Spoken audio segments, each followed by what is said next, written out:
ನಮಸ್ಕಾರ ನಮಸ್ಕಾರ ನಮಸ್ಕಾರ ನೀವೆಲ್ಲರಿಗೂ ನಮ್ಮ ಇವತ್ತಿನ ಲೈಫ್ ಓಕೆ ಕಾರ್ಯಕ್ರಮಕ್ಕೆ ಸ್ವಾಗತ ಸುಸ್ವಾಗತ. ಸಿರಿಕನ್ನಡದ ಜನಪ್ರಿಯ ಕಾರ್ಯಕ್ರಮ ಲೈಫ್ ಓಕೆ, ಭರವಸೆಯೇ ಬದುಕು ಕಾರ್ಯಕ್ರಮ. ಇವತ್ತು ನಮ್ಮ ಇವತ್ತಿನ ಕಾರ್ಯಕ್ರಮದಲ್ಲಿ ಚಿಕ್ಕಮಗಳೂರು ಜಿಲ್ಲೆಯ ಎನ್ನಾರ್ಪುರ ತಾಲೂಕಿನ ಒಂದು ಧೀಮಂತ ಮಹಿಳೆಯನ್ನು ಕರೆಸ್ತಾ ಇದೀವಿ. ಜೀವನದಲ್ಲಿ ಏನಾದ್ರು ಸಾಧಿಸಬೇಕು ಅನ್ಕೊಂಡಿದ್ರೆ ಖಂಡಿತವಾಗ್ಲೂ ಸಾಧಿಸಬಹುದು. ಆ ಸಾಧಿಸಿರೋದಕ್ಕೆ ನಾನೇ ಜೀವಂತ ಉದಾಹರಣೆ ಅಂತ ತೋರಿಸ್ಕೊಂಡಿರುವಂತ ಸಾಕಷ್ಟು ಕೆಲಸಗಳನ್ನ ಮಾಡಿರುವಂತ ಜುಬೇದಾ ನಮ್ಮ ಇವತ್ತಿನ ಕಾರ್ಯಕ್ರಮಕ್ಕೆ ಬರ್ತಾ ಇದ್ದಾರೆ. ಜುಬೇದಾ ಅವ್ರನ್ನ ಕರೆಯೋದಕ್ಕಿಂತ ಮೊದಲು ವೆಂಕಟ್ ಅವ್ರು ಎಲ್ಲೋದ್ರು ಅಂತ ಹುಡುಕ್ತಾ ಇದ್ದೀರಾ?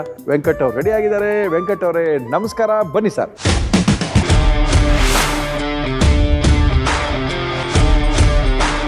ವೆಂಕಟ್ ಬಂದಾಯ್ತು, ಕಾರ್ಯಕ್ರಮ ಶುರು ಮಾಡೋಣ. ನಮ್ಮ ಇವತ್ತಿನ ಸಿರಿಕನ್ನಡದ ಜನಪ್ರಿಯ ಕಾರ್ಯಕ್ರಮ ಲೈಫ್ ಓಕೆ ಕಾರ್ಯಕ್ರಮಕ್ಕೆ ಎನ್ನಾರ್ಪುರದ ಜುಬೇದಾ ಅವರು ಬಂದಿದ್ದಾರೆ. ಜುಬೇದಾ ಮೇಡಮ್ ಅವರೇ ನಮಸ್ಕಾರ, ಬನ್ನಿ ಮೇಡಮ್.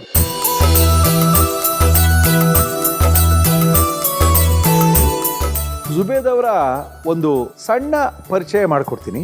ಜುಬೇದಾ ಅವ್ರಿಗೆ ಇಬ್ಬರು ಹೆಣ್ಮಕ್ಳು. ಅದ್ರ ಜೊತೆಗೆ ಇವ್ರು ಏನ್ ಮಾಡ್ತಾರೆ ಅಂತ ಕೇಳ್ತಾ ಇದ್ದೀರಾ. ಇವ್ರು ಮಾಡ್ತಾ ಇರೋಂಥ ಕೆಲಸ ಸಾಮಾನ್ಯವಾಗಿ ಹೆಂಗಸರು ಮಾಡಕ್ಕಾಗದಿರೋಂಥ ಕೆಲಸ, ಬೆಚ್ಚಿ ಬೀಳುವಂತ ಕೆಲಸ. ಇವರು ಅನಾಥ ಶವಗಳನ್ನ ತಗೊಂಬಂದು ಸಂಸ್ಕಾರವನ್ನ ಮಾಡಿ ಆ ಶವಕ್ಕೆ ಸದ್ಗತಿಯನ್ನು ಕೊಡುವಂತ ಕೆಲಸ ಮಾಡ್ತಾ ಇದ್ದಾರೆ ಜುಬೇದಾ ಅವರು. ಗೊತ್ತಾಯ್ತಲ್ಲ, ಇದು ಸಾಮಾನ್ಯವಾದ ಕೆಲಸ ಅಲ್ಲ. ಏನಕ್ಕೆ ಹೀಗೆ ಮಾಡಕ್ ಶುರು ಮಾಡಿದ್ರು?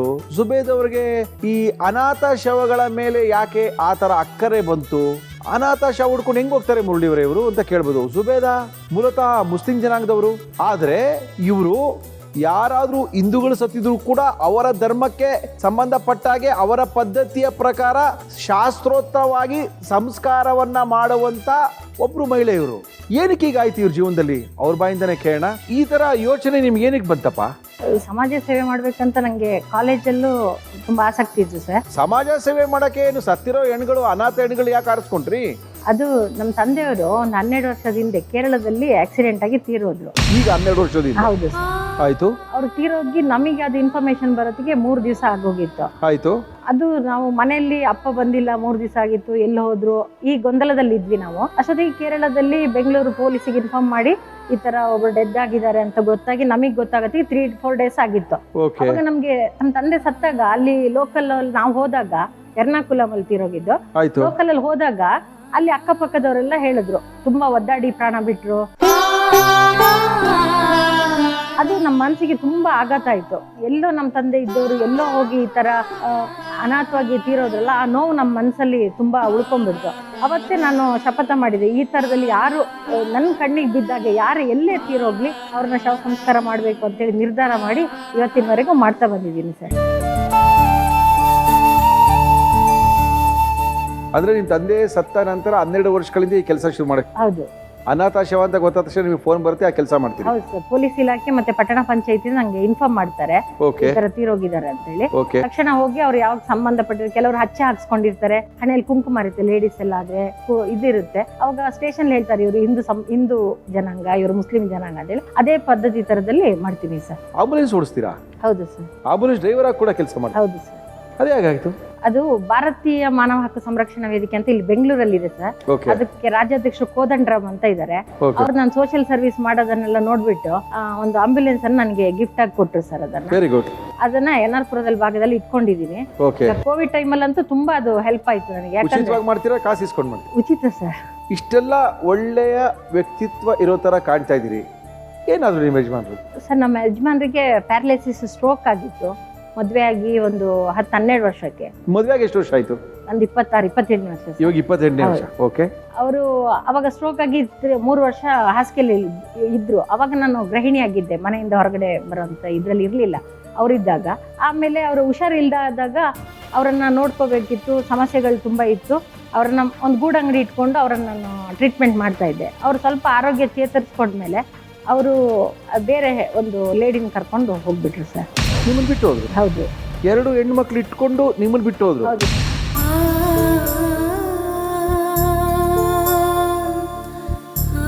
ಅದು ಜೀವನದಲ್ಲಿ ನನಗೊಂದು ಹೊಸ ಪಾಠ. ಯಾಕಂದ್ರೆ ಇವತ್ತು ನಾನು ಈ ಮಟ್ಟಕ್ಕೆ ಬೆಳೆದಿದ್ದೀನಿ ಅಂದ್ರೆ ಆ ಒಂದು ನೋವು, ನನಗೆ ಆಗಿರೋ ಅವಮಾನ, ನೋವು, ಅದನ್ನೆಲ್ಲ ಮೆಟ್ಟಿ ಇವತ್ತು ಇಲ್ಲಿಗೆ ಬಂದಿದ್ದೀನಿ. ಒಂಟಿ ಮಹಿಳೆ, 2 ಹೆಣ್ಮಕ್ಳು. ಹೌದು. ಸಾಕೋದು ಜೀವನ ಸಾಗಿಸೋದು ಈಸಿಯಾಗಿ ಏನಲ್ಲ. ಖಂಡಿತ ಸರ್. ಏನ್ ಮಾಡಿದ್ರಿ? ಇಲ್ಲ, ಮನೆಯಲ್ಲಿ ರಾತ್ರಿ ಹೂ ಕಟ್ತಿದ್ದೆ. ಆಮೇಲೆ ಈ ಪಟ್ಟಣ ಪಂಚಾಯತಿ ಇಲಾಖೆಗಳಿಗೆಲ್ಲ ಪ್ಯಾಂಪರ್ಸ್ ಕವರ್ಗಳನ್ನೆಲ್ಲ ಮಾಡಿ ಕಳಿಸ್ತಾ ಇದ್ದೆ ಸರ್. ಅದ್ ನಾನು ಏನ್ ಓದಿದ್ದೀರಾ ನೀವು? ಸೆಕೆಂಡ್ PUC ಆಗಿದೆ ಸರ್ ನಿಮ್ದು. ನೀವೇ ಸೆಕೆಂಡ್ PUC ಮಾಡಿದಿರಿ. ಮಕ್ಳನ್ನ ಏನ್ ಓದಿಸಿದ್ರಿ? PUC ಆಗಿದೆ ಸರ್ ಅವರಿಗೆ. PUC ಮಕ್ಳು ಮದುವೆ ಮಾಡಿದ್ರಾ? ಹೌದು ಸರ್, ಇಬ್ರಿಗೂ ಮದುವೆ ಆಯ್ತು. ಆಗಿದೆ. ನನಗೆ ಒಂದೇ ಛಲ ಇರೋದು, ನನ್ನ ಹಾಗೆ ಹೆಣ್ಮಕ್ಳು ನೊಂದವ್ರು ಮನೆ 4 ಗೋಡೆಗಳ ಮಧ್ಯೆ ಕೂರ್ಬಾರ್ದು, ಏನಾದ್ರೂ ಸಾಧನೆ ಮಾಡಿ ಸೊಸೈಟಿಗೆ ಕೊಡ್ಬೇಕು. ಯಾಕೆ ಕೂರ್ಬೇಕು? ಗಂಡ ಬಿಟ್ಟೋದ ತಕ್ಷಣ ಜೀವನ ಏನು ಮುಗ್ದಿರಲ್ಲ, ಜೀವನ ಇನ್ನೂ ಇದೆ ನಮ್ಗೆ. ಈಗ ಒಂಟಿ ಮಹಿಳೆ ಅಂದ್ರೆ ಸೊಸೈಟಿ ನೋಡೋ ದೃಷ್ಟಿಕೋನನೇ ಬೇರೆ ಇರುತ್ತೆ. ಆ ಅವಮಾನಗಳು ಅದನ್ನೆಲ್ಲ ಮೆಟ್ಟಿ ನಾವು ನಿಂತಾಗ ಏನಾದ್ರೂ ಸಾಧನೆ ಮಾಡ್ಬೇಕು ಅಂತ ಹೇಳ್ಬಿಟ್ಟು ನಾನು ಸಮಾಜ ಸೇವೆ ಮಾಡ್ತಾ ಮಾಡ್ತಾ ಒಂದು ವೇ ಹೋದೆ. ಅದು ಲಿಂಕ್ ಬೇರೆ ಬೇರೆ ಬೇರೆ ಆಗ್ತಾ ಬಂದು ಇವತ್ತು ಈ ಮಟ್ಟಿಗೆ. ಜುಬೇದ್ ಅವರೇ, ಒಂದು ವಿಷಯ ಅಂತೂ ಖಂಡಿತ, ನಾವೇನೋ ಒಂದು ಕೆಲಸ ಮಾಡ್ತೀವಿ ಅಂದ್ರೆ ಅದು ಪೂರಕವಾಗಿ ಒಂದಷ್ಟು ಕೆಲಸ ಸಿಗುತ್ತೆ. ನಾವು ಮಾಡೋದೇ ಇಲ್ಲ, ಮನೇಲೇ ಕೂತಿರ್ತೀವಿ ಅಂದ್ರೆ ಏನೂ ಸಿಕ್ಕಲ್ಲ. ಯಾರು ನಮ್ಮನ್ನ ಮನೆ ಬಾಗಿಲಿಗೆ ಬಂದು ಪಾಪ ನೀನ್ ಕೆಲಸ ಮಾಡಬಾ ಅಂತ ಯಾರು ಕರ್ಕೊಂಡು ಹೋಗಲ್ಲ. ನೀವು ಕೆಲಸ ಮಾಡ್ತೀವಿ ಅಂತ ಹೊರಗಡೆ ಹೋದ್ರೆ ಕೆಲಸ ಕೊಡಕ್ಕೆ 1000 ಜನ ಸಿಗ್ತಾರೆ. ಖಂಡಿತ ಸರ್. ಹೌದಲ್ವಾ? ನೀವು ಅವತ್ತು ನಿಮ್ಮ ಗಂಡ ನಿಮ್ಮನ್ನ ಬಿಟ್ಟು ಹೋದಾಗ ನಿಮ್ಗೇನು ಗೊತ್ತಿಲ್ಲ. 2 ಹೆಣ್ಮಕ್ಳಿದ್ದಾರೆ, ಮಲ್ಲಿದ್ದಂಥವ್ರು. ಎಸ್, ಅವಾಗ ಅನಿವಾರ್ಯ ಪರಿಸ್ಥಿತಿ, ನಿಮಗೆ ಮಕ್ಕಳನ್ನ ಸಾಕ್ಲೇಬೇಕಿತ್ತು, ಅನಿವಾರ್ಯ. ಅವತ್ತು ನಾವು ಊಟಕ್ಕೆ ಬೇಕಲ್ಲ, ನಾಳೆ ಏನ್ ಮಾಡೋದು? ಬಾಡಿಗೆ ಕಟ್ಟಕ್ ಬೇಕಲ್ಲ, ಏನ್ ಮಾಡ್ಬೇಕು? ಹೌದು ಸರ್. ಸಮಾಜ ಸೇವೆಗೆ ಹೆಂಗ್ ಬಂದ್ರಿ? ಇಮಿಡಿಯೇಟ್ ಆಗಿ ಅವತ್ತಿನ ದಿನಗಳಲ್ಲಿ ನೀವು ಕೆಲಸ ಶುರು ಮಾಡಿದ್ರಿ. ಪೇಪರ್ ಹಾಕ್ತೀರಾ, ಹಾಲ್ ಹಾಕ್ತೀರಾ, ಅದೊಂದಷ್ಟು ಕೆಲಸ ಮಾಡ್ತೀರಾ, ಇದೊಂದಷ್ಟು ಕೆಲಸ ಮಾಡ್ತೀರಾ. ಇದಕ್ಕೆಲ್ಲ ನಿಮಗೆ ಜೀವನ ನಡೆಸಕ್ಕೆ ಕಷ್ಟವಾಗಿರುವಂತ ಸಂದರ್ಭದಲ್ಲಿ ಸ್ವಲ್ಪ ಆರ್ಥಿಕ ಪರಿಸ್ಥಿತಿ ಬೇಕಲ್ಲ. ಮಕ್ಕಳೆಲ್ಲ ಬೈಲಿಲ್ವಾ? ಏನಮ್ಮ ನಮ್ಗೆ ಇಷ್ಟೊಂದು ಕಷ್ಟ ಇದೆ, ಇವೆಲ್ಲ ಯಾಕೆ ಬೇಕು ಅಂತ ನಿಮ್ಮ ಮಕ್ಕಳು ಬೈಲಿಲ್ವಾ ನಿಮ್ಗೆ? ಇಲ್ಲ ಸರ್, ಸಪೋರ್ಟ್ ಮಾಡಿದ್ವಿ 2 ಮಕ್ಕಳು. ನೀನ್ ಮಾಡ್ತಿದ್ಯಲ್ಲ ಮಮ್ಮಿ, ನೀನ್ ಮಾದರಿ ಆಗಿರ್ಬೇಕು ಎಲ್ಲರಿಗೂ. ಅಪ್ಪ ಅರ್ಧ ದಾರಿಯಲ್ಲಿ ಬಿಟ್ಟು ಹೋದಂಗೆ ಬೇರೆ ಹೆಣ್ಮಕ್ಳಿಗೂ ಬಿಟ್ಟು ಹೋಗ್ಬಾರ್ದು, ನೀನ್ ಸಾಧನೆ ಮಾಡಿ, ನಾನು ನಿಮ್ ಜೊತೆಲಿ ಇದೀನಿ. ಈಗಲೂ ಮಕ್ಕಳು ಅಳಿ ಅಂದ್ರೆ ಎಲ್ಲ ನಂಗೆ ಫುಲ್ ಸಪೋರ್ಟ್ ಆಗಿದ್ದಾರೆ. ತುಂಬಾ ಕೆಲಸ ಮಾಡೋಕ್ಕೆ ಸಪೋರ್ಟಿವ್ ಆಗಿ ಕೆಲಸ ಇದು ಮಾಡ್ತಾರೆ ಸರ್, ನಂಗೆ ಸಪೋರ್ಟ್ ಮಾಡ್ಕೊಡ್ತಾ ಇದ್ದಾರೆ. ಈ ಅನಾಥ ಶವ ಸಂಸ್ಕಾರ ಬಿಡಿ, ಅಷ್ಟೊಂದೇನು ಬರಲ್ಲ, ಅದು ಸಿಕ್ಕದ್ ಕಷ್ಟ. ಅದನ್ನ ಬಿಟ್ಟು ನಿಮ್ಮ ಜೀವನಕ್ಕೆ ಬೇರೆ ಬೇರೆ ಏನೇನು ಮಾಡ್ಕೊಂಡಿದ್ದೀರಿ? ಆಮೇಲೆ ನಂದೇ ಓನ್ DTP ಸೆಂಟರ್ ಇದೆ ಸರ್. ಓಕೆ. ಅದರಲ್ಲಿ ದುಡಿಮೆ ಆಗುತ್ತೆ. 2 ಕೆಲಸಕ್ಕೆ ಇಟ್ಕೊಂಡಿದ್ದೀನಿ ಅಲ್ಲಿ. 2 ಹೆಣ್ಮಕ್ಳಿಗೆ, ನೊಂದು ಹೆಣ್ಮಕ್ಳು 2 ಕೆಲಸದಲ್ಲಿ ಇದ್ದಾರೆ ಅಲ್ಲಿ. ಓಕೆ. ದುಡಿಮೆ ಮಾಡ್ತಾರೆ, ಅದ್ರಲ್ಲಿ ಅರ್ನಿಂಗ್ಸ್ ಬರುತ್ತೆ. ಹೇಗಿದ್ರು ದಿನಕ್ಕೆ 1,000 ದುಡಿದೆ, ನಾನಂತೂ ಮನೆಗೆ ಹೋಗಲ್ಲ. ಅಷ್ಟು ದುಡಿಲೇಬೇಕು, ದುಡಿತೀನಿ. ಅದು ಹಾಲ್ ಮಾರ್ತೀನೋ, ಹೂ ಮಾರ್ತೀನೋ, ಪೇಪರ್ ಹಾಕ್ತೀನೋ, ಅದು ಗೊತ್ತಿಲ್ಲ. ಬಟ್ ಟಾರ್ಗೆಟ್ 1,000 ನನಗೆ ಬೇಕು. ಹೌದು ಸರ್. ಆಮೇಲೆ ಎನ್ಆರ್ಪುರದಲ್ಲಿ ಸರ್ ಒಂದಷ್ಟು ಜನ ಕೇಳಿದ ಪ್ರಕಾರ ಒಂದು 500 ರಿಂದ 600 ಜನ ಹೆಣ್ಮಕ್ಳಿಗೆ ಒಂದಷ್ಟು ತರಬೇತಿಗಳನ್ನ, ಉಚಿತವಾದ ತರಬೇತಿಗಳನ್ನ ಕೊಡಿಸಿದ್ದೀರಾ ಅಂತ, ನಿಜಾನಾ? ಹೌದು ಸರ್. ಏನು ತರಬೇತಿ ಕೊಡಿಸಿದಿರಿ? Tailoring, beautician, mehndi, embroidery classes ಕೊಡಿಸ್ತಾ ಇದ್ದೀನಿ ಸರ್. ಅದು ಎನ್ಆರ್ಪುರದಲ್ಲಿ ಒಂದು ಸಣ್ಣ ಹಳ್ಳಿ, ತಾಲೂಕದು ಹಳ್ಳಿ ಪ್ರದೇಶ. ಅಲ್ಲಿ ಏನು ಹೆಣ್ಮಕ್ಳು ಮನೇಲಿ ಕೂತಿದ್ದಾರೆ, ಹೊರಗಡೆ ಪ್ರಪಂಚಕ್ಕೆ ಬರಲ್ಲ, ಟೈಲರಿಂಗ್ ಕಲಿಬೇಕು, ಈ ತರ ಎಲ್ಲ ಹುಮ್ಮಸ್ ಇದೆ. ಬಟ್ ಅದಕ್ಕೆ ಮುಂದಾಳತ್ವ ತಗೊಳ್ಳೋಂಥವ್ರು ಯಾರು ಇರ್ಲಿಲ್ಲ. ಅದಕ್ಕೆ ನಾನು ಯೋಚನೆ ಮಾಡಿದೆ, ಯಾಕೆ ಇದು ಮುಂದಾಳತ್ವ ನಾನು ತಗೋಬಾರ್ದು. ಒಂದು ದೊಡ್ಡ ಬಿಲ್ಡಿಂಗ್ ಇತ್ತು ಮಹಿಳಾ ಸಮಾಜದ ಅಂತ, ಅದನ್ನ ಬಿಡಿಸ್ಕೊಂಡೆ. ಯಾಕೆ ಇದನ್ನ ನಾನು ಜವಾಬ್ದಾರಿ ವಹಿಸ್ಕೊಂಡು, ಮುಂದಾಳತ್ವ ವಹಿಸ್ಕೊಂಡು ಯಾಕೆ ಮಹಿಳಾ ಸಮಾಜ ಕಟ್ಟಬಾರ್ದು ಅಂತೇಳಿ ನನ್ನ ಫ್ರೆಂಡ್ಸಿಗೆಲ್ಲ ಹೇಳಿದೆ, ಈ ಥರದ ಮಹಿಳಾ ಸಮಾಜ ಮಾಡೋಣ ಅಂತ ಇದೆ, ನಿಮ್ದೆಲ್ಲ ಸಪೋರ್ಟ್ ಬೇಕು ಅಂತೇಳಿ. ಎಲ್ಲ ಫ್ರೆಂಡ್ಸ್ ನೀವು ಮಾಡು ಅಂತ ಹೇಳಿದ್ರು. ಆಮೇಲೆ ಅಪ್ಲಿಕೇಶನ್ ಎಲ್ಲ ಕೊಡಿ ಅಂತ ಕೇಳಿದ್ವಿ ಸರ್. ಸುಮಾರು ಒಂದು 3-4 ಡೇಸಲ್ಲಿ 400 ಅಪ್ಲಿಕೇಶನ್ ಬಂದು, ನಾವು ಕಲಿತೀವಿ ಅಂತ. ಅವಾಗ ನಮ್ಗೆ ಖುಷಿ ಆಯ್ತು. ಅವಾಗ ಒಂದು ಟೀಚರ್ ಒಬ್ರು ಇದ್ರು, ಅವ್ರಿಗೆ ಹೋಗಿ ಮಾತಾಡಿದ್ವಿ. ಈಗ ಹೆಣ್ಮಕ್ಳೆಲ್ಲ ಕಲಿತೀನಿ ಅಂತಿದ್ದಾರೆ, ಒಂದು ತಿಂಗಳಿಗೆ ಒಂದು 4,000 ರೂಪಾಯಿ ಕೊಡ್ತೀವಿ, ಒಂದು ಪ್ಲೀಸ್ ಕಳ್ಸ್ಕೊಡಿ, ನೀವು ಹೇಗಿದ್ರು ಮನೇಲೇ ಇರ್ತೀರಲ್ಲ, ಒಂದು ಮಧ್ಯಾಹ್ನ ಹೊತ್ತಲ್ಲಿ ಬಂದು ಕಳ್ಸ್ಕೊಡಿ ಅಂತೆಲ್ಲ. ಪಾಪ ಟೀಚರು ಜಯಲಕ್ಷ್ಮಿ ಅಂತ ತುಂಬಾ ಉತ್ಸುಕತೆಯಿಂದ, ಅವರು ನಾವು ಹೇಳ್ಕೊಡ್ತೀವಿ, ನೀವು ಎಷ್ಟು ಸ್ಯಾಲ್ರಿ ಕೊಡ್ತೀರಾ ಕೊಡಿ ಅಂತ ಹೇಳಿದ್ರು ಸರ್. ಅವರಿಗೆ 4,000 ರೂಪಾಯಿ ಸಂಬಳ ನಾನು ಕೊಡ್ತಾ ಬಂದು, ನನ್ನ ಸ್ಯಾಲ್ರಿಯಿಂದ ಅವ್ರಿಗೆ 4,000 ರೂಪಾಯಿ ಸಂಬಳ ಕೊಡ್ತೀನಿ ಸರ್. 4,000 ರೂಪಾಯಿ ನೀವು ಕೊಟ್ಟಿದ್ದಕ್ಕಿಂತ ಆ 400 ಜನ ನಿಮ್ಮನ್ನು ನೆನೆಸ್ಕೊಳ್ತಾರೆ. ಜುಬೇದ್ ಅವ್ರಿಗೆ, ಜುಬೇದ್ ಅವ್ರು ಎಲ್ಲಿ ತನಕ ನೆನೆಸ್ಕೊಳ್ತಾರೆ, ಅವ್ರ ಜೀವನ ಇರತಕ್ಕ ಜುಬೇದ್ ಅವ್ರು ನೆನಪಿರ್ತಾರೆ ಅವ್ರಿಗೆ. ಹೌದು ಸರ್. ಎಸ್, ಒಳ್ಳೆ ಕೆಲಸ ಮಾಡಿದಿರಿ. ನಿಮ್ಮ ಬಗ್ಗೆ ಮಾತಾಡೋಕೆ ಒಂದಷ್ಟು ಜನ ಇದ್ದಾರೆ. ಸಂದೀಪ್ ಮತ್ತು ಸಂಧ್ಯಾ ಅವರು ಬಂದಿದ್ದಾರೆ. ಅವರು ನಿಮ್ಮ ಹತ್ರನೂ ಎಲ್ಪ್ ತೊಗೊಂಡಿದ್ದಾರಂತೆ, ಗೊತ್ತಿಲ್ಲ ನಮಗೆ. ಅವ್ರನ್ನ ಕರೆಸ್ತೀನಿ, ಅವ್ರ ಜೊತೆ ಮಾತಾಡ್ತೀವಿ. ನಮ್ಮ ಇವತ್ತಿನ ಲೈಫ್ ಓಕೆ ಕಾರ್ಯಕ್ರಮದಲ್ಲಿ ಸಂಧ್ಯಾ ಮತ್ತು ಸಂದೀಪ್ ಅವರು ಇಬ್ಬರು ಬಂದಿದ್ದಾರೆ. ಸಂಧ್ಯಾ ಮೇಡಮ್ ಬನ್ನಿ. ಸಂದೀಪ್ ಬನ್ರಿ.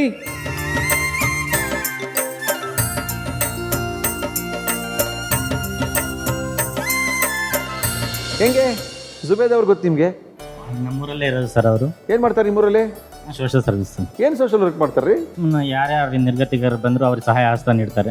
ಓಕೆ. ಯಾರೇ ನಮ್ಮಂತವರೇ ಆಗ್ಲಿ, ನಾವು ನಿಮ್ಮಂತವ್ರೆ, ನೀವು ಎನ್ಆರ್ಪುರದ, ನೀವು ನಿರ್ಗತಿಕರಾಗ್ತೀರಾ? ನಮ್ಮ ಮೊದಲು ಆಗಿದ್ವಿ ಸರ್, ಇವಾಗ ಚೆನ್ನಾಗಿದೆ. ಮೊದಲು ನಾವು inter caste marriage. Inter caste. ನಿಮ್ಮ ಹೆಸರೇನು? ಸಂದೀಪ್. ನಿಮ್ಮ ಹೆಸರೇನು? ಮುಬೀನಾ. ಮೊಬೀನಾ. ಈಗಿರೋದು ಸಂಧ್ಯಾ. ಈಗ ಸಂಧ್ಯಾ ಮಾಡ್ಕೊಂಡ್ರಾ? ನೀವು ಎನ್ಆರ್ಪುರದವ್ರೇನಾ? ಅಲ್ಲ, ನಾವು ಭದ್ರಾವತಿಯವರು. ಭದ್ರಾವತಿ ಹುಡುಗಿ, ಎನ್ಆರ್ಪುರದ ಹುಡುಗ. ಓಕೆ. ಲವ್ ಆಯ್ತು. ಇವ್ರ ಮೇಲೆ ಬೇಡ ಅಂದ್ರ, ನಿಮ್ಮಲ್ಲಿ ಬೇಡ ಅಂದ್ರ? ಇಬ್ರು ಮನೆಯಲ್ಲೂ ಬೇಡ ಅಂತ ಹೇಳಿದ್ರು. ಓಕೆ. ಕರ್ಕೊಂಡು ಹೋಗಿ ಬಂದಾಗಿತ್ತು. ಆಯಿತು. ಅಂದ್ರೆ ಇವ್ರಮ್ಮ ಅಂದ್ರೆ ಮುಸ್ಲಿಮ್ಸ್ ಅವ್ರನ್ನ ಕರ್ಕೊಂಬಂದ್ರಲ್ಲ, ನಮ್ದ್ರಲ್ಲೇ ನೋಡ್ಬೋದಿತ್ತಲ್ಲ ಅಂತ ಇವ್ರಮ್ಮ ಅವ್ರಿಗೆ ಅಮ್ಮ ಯಾಕೋ ಮುಸ್ಲಿಂ ಹುಡುಗಿನ ಮದುವೆ ಆಗ್ತಿದ್ಯಾ ಅಂತ. ನಿಮ್ಮಲ್ಲಿ ನೀನ್ ಯಾಕೋ ಹಿಂದೂ ನಮ್ಮನೇಲಿ ಹುಡುಗನ ಮದುವೆ ಜಾತಿ ಬಿಟ್ಟೆ ಹೋದಲ್ಲ ನೀನು, ಹಾಗೆ ಹೋಗ್ಬಿಡು.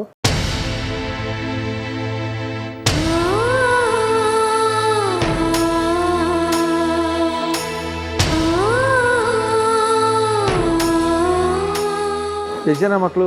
ಇಬ್ಬರು ಹೆಣ್ಮಕ್ಳು ಸರ್. ಆ ಖುಷಿ ಇಲ್ಲಿದೆಯಲ್ಲ. ಬಂಗಾರದಂತೆ ಗಂಡಾಗ ನಾವು ಬಂಗಾರದಂತ ಅಮ್ಮ ಸಿಕ್ಕರೆ.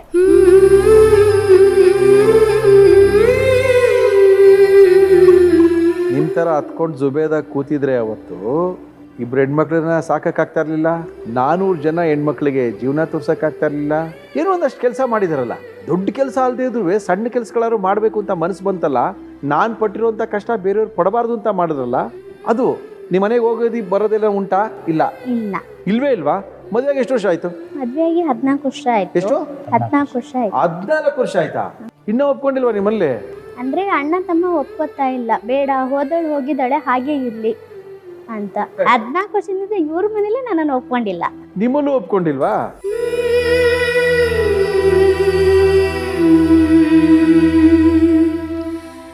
ಹಾಸ್ಪಿಟ್ಲಲ್ಲಿ ಒಂದಷ್ಟು ಸಮಸ್ಯೆಗಳಾಗಿತ್ತು, ಅವಾಗ ಜುಬೇದ್ ಅವ್ರು ತುಂಬಾ ಹೆಲ್ಪ್ ಮಾಡಿದ್ರು. ಅವಾಗ ಅಂತಂದ್ರೆ ಇವ್ರ ಮನೆಗೆ ಹೋದ್ವಿ ನಾವು.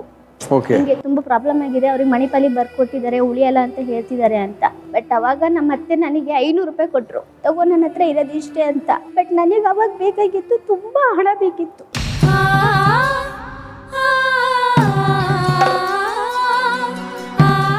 ಅವಾಗ ಇವ್ರ ಕೆಲಸ ಮಾಡೋರ ಹತ್ರ ಹೋಗಿ ನಾನು ಹೇಳ್ದೆ ಹಿಂಗೆ ಅಂತ. ಎಲ್ಲರೂ ಹೆಲ್ಪ್ ಮಾಡಿದ್ರು. ಬಟ್ ಅಮ್ಮ ಧೈರ್ಯ ತುಂಬಿದ್ರು. ಅಮ್ಮ ಅಂದ್ರು, ನೀನು ಧೈರ್ಯ ಮಾಡು, ಏನೂ ಆಗಲ್ಲ ಅವನಿಗೆ, ನೀನು ಉಳಿಸ್ಕೋತೀಯ, ನೀನು ತಲೆ ಕೆಡಿಸ್ಕೋಬೇಡ, ನೀನು ಪ್ರೆಗ್ನೆಂಟು ಹಂಗೆ ಹಿಂಗೆ ಅಂತ ಧೈರ್ಯ ತುಂಬಿದ್ರು. ಕರ್ಕೊಂಡು ಬಂದಾಗ ಅಮ್ಮನೂ ಬಂದ್ರು ಜೊತೆಯಲ್ಲಿ. ಎಷ್ಟು ಕಾಸು ಬೇಕಿತ್ತಾಗ? ಅವಾಗ ಅಂದರೆ ಒಂದು 50-60 ಸಾವಿರ ಬೇಕಿತ್ತು. ಬಟ್ ಅವಾಗ ನಮ್ಮ ಮನೆಯವ್ರಿಗೆ ಅಂದ್ರೆ ಒಂದು 3-4 ಸಾವಿರ ಸಂಬಳ ಅಷ್ಟೇ. ಈಗ ದಿನಕ್ಕೆ ಒಂದು 20-25 ಸಾವಿರ ದುಡಿತಾರೆ. ಅವಾಗ ನಾವೆಲ್ಲ ಕೈ ಬಿಟ್ಟಿದ್ದಿದ್ರೆ ಇಷ್ಟೊತ್ತಿಗೆ ಅವ್ರು ಇರ್ತಿದ್ದಿದ್ದಿಲ್ಲ. ಹಾಗಾಗಿ ಅವ್ರಿಗೆ ಕಂಡ್ರೆ ಅಷ್ಟು ಅಭಿಮಾನ ಅವರಿಗೆ. ಅಳ್ಬೇಡಮ್ಮ, ನೀನು ಬಂದು ಅವಾಗಿನ ಅಳ್ತಾ ಇದ್ರೆ ನಮಗೂ ಬೇಜಾರಾಗುತ್ತಮ್ಮ, ನೀನು ಸಂತೋಷವಾಗಿರಬೇಕು. ಅಂತೂ ಎನ್ನಾರ್ಪುರದ ಜುಬೇದ್ ಅವರು, ಎನ್ನಾಪುರದಲ್ಲಿ ಅವ್ರ ಮದರ್ ತೆರೇಸಾ ಅಂತ ಹೆಸರಾಗಿದೆ ಸರ್. ಹೌದಾ?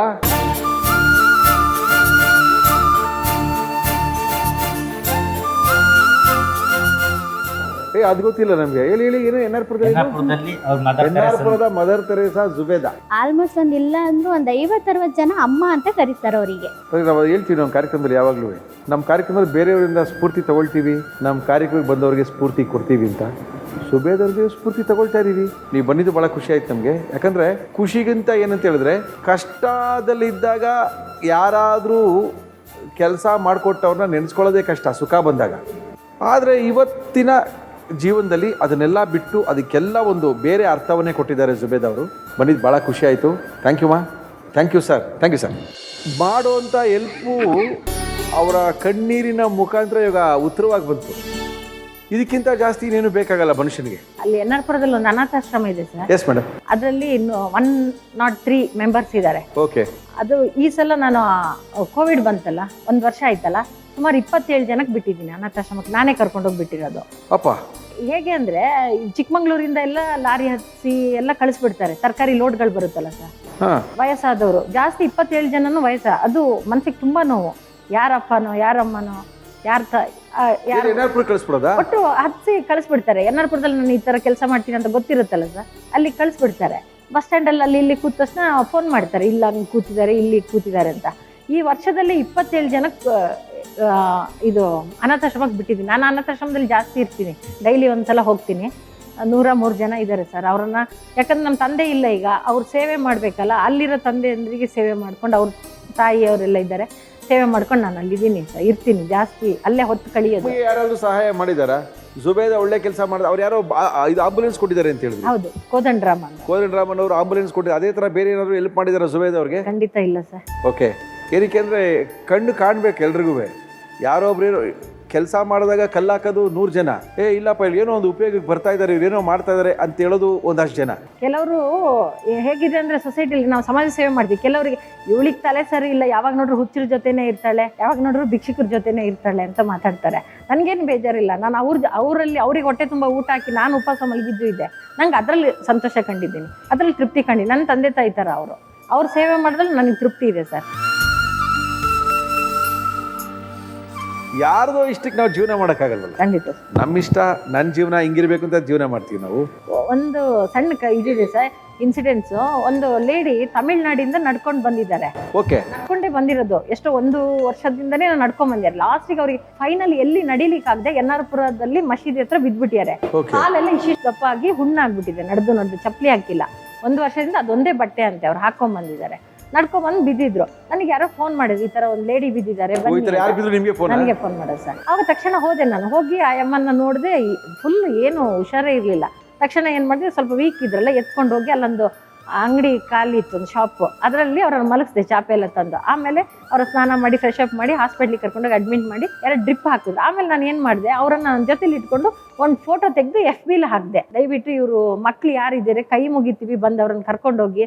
ಆ ಅಮ್ಮ ತಮಿಳ್ ಮಾತಾಡ್ತಾ ಇತ್ತು. ನನಗೆ ಮಕ್ಳಿದ್ದಾರೆ, 3 ಜನ ಗಂಡು ಮಕ್ಳಿದ್ದಾರೆ, ಕಡಲೂರು ಅಂತ ತಮಿಳ್ನಾಡಲ್ಲಿ ಮಕ್ಳಿದ್ದಾರೆ ಅಂತ ಹೇಳ್ತಾ ಇತ್ತಲ್ಲ. ಹಾಗಾಗಿ ನಾನು FB ಹಾಕಿದೆ. ನನ್ನ ಫ್ರೆಂಡು ವಿಕ್ರಮ್ ಅಂತೇಳಿ ತಮಿಳ್ನಾಡಲ್ಲಿ ಎಲ್ಲ ಇದ್ರ, ಅವರಿಗೆ ನಾನು ಮೆಸೇಜ್ ಮಾಡಿದೆ, ಈ ಥರ ಇದ್ದಾರೆ, ಒಂಚೂರು ಸರ್ಚ್ ಮಾಡಿ ಸಿಗ್ಬೋದೇನೋ ಅಂತೇಳಿ.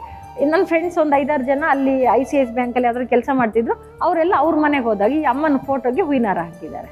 ಅಂದ್ರೆ ಅಮ್ಮ ಸತ್ತೋಗಿದ್ದಾರೆ ಅಂತ. ಅದೊಂದು ಇನ್ಸಿಡೆನ್ಸ್ ನಿಜವಾಗ್ಲೂ ಮನಸ್ಸು ಕರ್ಗಂಗಾಗ್ಬಿಡಿ ಸರ್. ವಿಡಿಯೋ ಕಾಲ್ ಮಾಡಿ ತೋರಿಸಿದ್ವಿ, ಈ ಅಮ್ಮನೇ ಅಲ್ವಾ ಅಂತ. ಅವಾಗ ವಿಡಿಯೋ ಕಾಲ್ ಆಗಿ ಇವ್ರ ಮುಖನ ತೋರಿಸಿದ್ವಿ.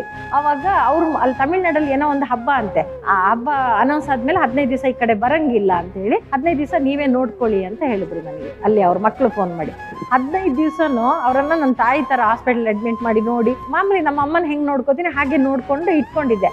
ಅವ್ರು ಬಂದ್ರು ಸರ್ ತಮಿಳ್ನಾಡಿಂದ. ಬರೋತ್ತಿಗೆ ಸ್ವಂತ ಮಗಳಿಗೆ ತರಾಗೆ 1 kg ಕಡಲೆಕಾಯಿ, ಹೆಸರು ಕಾಳು, ತುಂಬಾ ಪೂರ್ ಪೀಪಲ್ ಅನ್ಸುತ್ತೆ, ಅವ್ರಿಗೆ ಬಡವ್ರು ಇದ್ರು ಅನ್ಸುತ್ತೆ.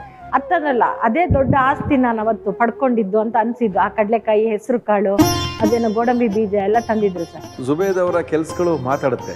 ಅವ್ರು ಮಾತಾಡೋದಕ್ಕಿಂತ ಅವರ ಕೆಲಸ ಮಾತಾಡೋದಕ್ಕೋಸ್ಕರ ಬಂದಿದ್ದಾರೆ ಎನ್ನಾರ್ಪುರದವರೇನೆ ಸಜ್ಜು ಮತ್ತೆ ಸಮೀರ್. ಬನ್ನಿ ಸರ್. ಸಜ್ಜು ಏನ್ ಮಾಡ್ಕೊಂಡಿದ್ದೀರಾ? ಕಾರ್ಯದರ್ಶಿ ಆಗಿದ್ದೆ ಸರ್. ಎಲ್ಲಿ? ಯನ್ನಾರ್ಪುರದಲ್ಲಿ ವುಮೆನ್ ರೈಟ್ಸ್ ಅಲ್ಲಿ. ಓಕೆ. ಫೋಟೋಗ್ರಾಫರ್ ಆಗಿದೆ ಸರ್. ಫೋಟೋಗ್ರಾಫರ್ ಬೇರೆ ಆಗಿದ್ದೀರಿ. ಓಕೆ.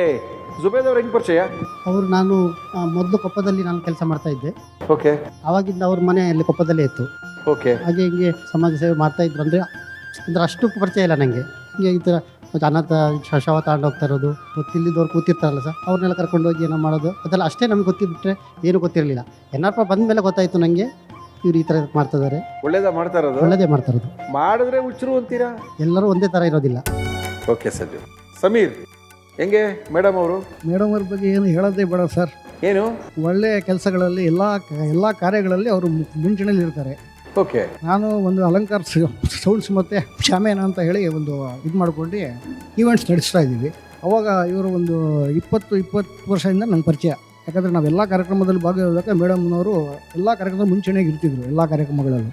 ಈಗ ನಾನು JC ಸಂಸ್ಥೆ ಅಧ್ಯಕ್ಷ ಆಗಿದ್ದೇನೆ. ಅಂಥ ಕೋವಿಡ್ ಬಂದಾಗ ಯಾರೂ ಮನೆಯಿಂದ ಹೊರಗಡೆ ಬರ್ತಾ ಇದ್ದಿಲ್ಲ. ಅಂಥ ಟೈಮಲ್ಲಿ ಮೇಡಮ್ ಅವರು ರಸ್ತೆಯಲ್ಲಿ ಬಂದು ಯಾರ್ಯಾರಿಗೆ ಏನೇನು ತೊಂದರೆ ಆಗಿದೆ ಎಲ್ಲ ತೊಂದರೆಗಳನ್ನು ನೋಡ್ತಾ ಇದ್ರು ಅವ್ರನ್ನ. ಅದನ್ನೆಲ್ಲ ಗುರುತಿಸ್ಕೊಂಡು ನಮ್ಮ ಸಂಸ್ಥೆ ವತಿಯಿಂದ ಅವರೇನು ಕೊರೋನಾ ವಾರಿಯರ್ಸ್ ಇದು ಪ್ರಶಸ್ತಿ ಕೊಟ್ಟು ಸನ್ಮಾನ ಮಾಡಿದ್ವಿ ಕಾರ್ಯಕ್ರಮದಲ್ಲಿ. ಮೊನ್ನೆ ಒಂದು ರಸ್ತೆ ಆಗ್ಬೇಕಿತ್ತು ಸರ್. ಓಕೆ. ಪಟ್ಟಣ ಪಂಚಾಯತ್ಗೆಲ್ಲ ಅರ್ಜಿ ಕೊಟ್ಟಿದ್ವಿ ರಸ್ತೆ ಮಾಡಿ ಅಂತ. ಅದನ್ನ ಅಂದ್ರೆ ಅನುದಾನ ಇಲ್ಲ, ಕೊರೋನಾ ಬಂದಿರೋದ್ರಿಂದ ಅನುದಾನ ಇಲ್ಲ ಅಂತೇಳಿ.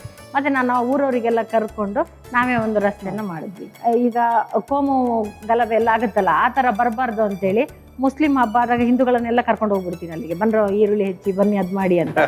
ಈ ಮುಸ್ಲಿಂ ಹಬ್ಬ ಆದಾಗ ಅವ್ರನ್ನ ಕರ್ಕೊಂಡ್ಬಂದು, ಹಿಂದೂ ಹಬ್ಬ ಆದಾಗ ಇವ್ರ ಕರ್ಕೊಂಡು, ಒಟ್ಟು ಟೋಟಲಿ ಆಗಿ ಆ ವಾರ್ಡಲ್ಲಿ ಒಂದು ಒಳ್ಳೆ ತರದಲ್ಲಿ ಸಾಮರಸ್ಯ ಇರಂಗೆ ನಡ್ಕೊಂಡು ಹೋಗ್ತಾ ಇದೆ ಸರ್. ಈಗ ನಿಮ್ಮ ಕೆಲಸ ಇವತ್ತು ಸಾಧನೆ ಆಗಿದೆ, ತುಂಬ ಜನಕ್ಕೆ ಸ್ಫೂರ್ತಿಯಾಗಿದೆ.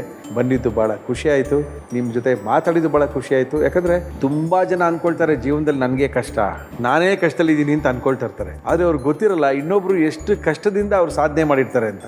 ಅವ್ರೇನು ನೋಡ್ತಾರೆ ಅಂದರೆ, ನೋಡಪ್ಪ ಹೆಂಗಿದ್ದಾರೆ, ಸಖತ್ತಾಗಿದ್ದಾರೆ, ಅವ್ರಿಗೇನು ಗುರು ಅಂತಾರೆ. ಅವ್ರ ಹಿಂದಿನ ಕಷ್ಟಗಳು ಅವ್ರಿಗೆ ಗೊತ್ತಿರಲ್ಲ. ಆದ್ದರಿಂದ ನಿಮ್ಮನ್ನು ಕರೆಸಿ ಮಾತಾಡಬೇಕಾಯಿತು ಜುಬೇದ್ ಅವರೇ.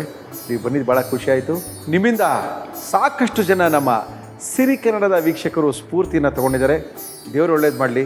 ಥ್ಯಾಂಕ್ ಯು ಜುಬೇದ್ ಅವರೇ. ನಮ್ಮ ಇವತ್ತಿನ ಕಾರ್ಯಕ್ರಮದಲ್ಲಿ ಜುಬೇದ ಹೋಗಿದ್ದಾರೆ ಎನ್ನಾರ್ಪುರಕ್ಕೆ. ಈ ಕಡೆ ರಾಮನಗರದಿಂದ ಆಶಾ ಅವರು ಬರ್ತಾ ಇದ್ದಾರೆ. ಇವರು ಕೂಡ ಅದ್ಭುತವಾದಂಥ ಸೇವೆ ಮಾಡಿದ್ದಾರೆ. ಈ ರೈಲ್ವೇನಲ್ಲಿ ಒಂದಷ್ಟು ಜನ ಪ್ರಾಣ ಕಳ್ಕೊಳ್ತಾರೆ. ರೈಲ್ವೆಗೆ ಸಿಕ್ಕೋ ಅಥವಾ ಆತ್ಮಹತ್ಯೆ ಮಾಡಿಕೊಂಡೋ ಏನೋ ಮಾಡ್ಕೊಳ್ತಾರೆ. ಅವರ ಶವಗಳು ಸುಮಾರು ಕಿಲೋಮೀಟರ್ ಗಂಟೆಗೆ ಹೊಟ್ಟೋಗಿರುತ್ತೆ, 200-300 ಮೀಟ್ರ್ ಹೊಟ್ಟೋಗಿರುತ್ತೆ, ಬಾಡಿ ಛಿದ್ರ ಆಗ್ಬಿಟ್ಟಿರುತ್ತೆ. ಇಂಥ ಶವಗಳನ್ನು ಸಂಸ್ಕಾರ ಮಾಡೋದ್ರಲ್ಲಿ ಆಶಾ ಅವರು ಮೊದಲನೆಯವರಾಗಿದ್ದಾರೆ. ಇವರು ನಮ್ಮ ಇವತ್ತಿನ ಕಾರ್ಯಕ್ರಮಕ್ಕೆ ಬಂದಿದ್ದಾರೆ. ಆಶಾ ಅವರೇ ನಮಸ್ಕಾರ, ಬನ್ನಿ ಮಾ.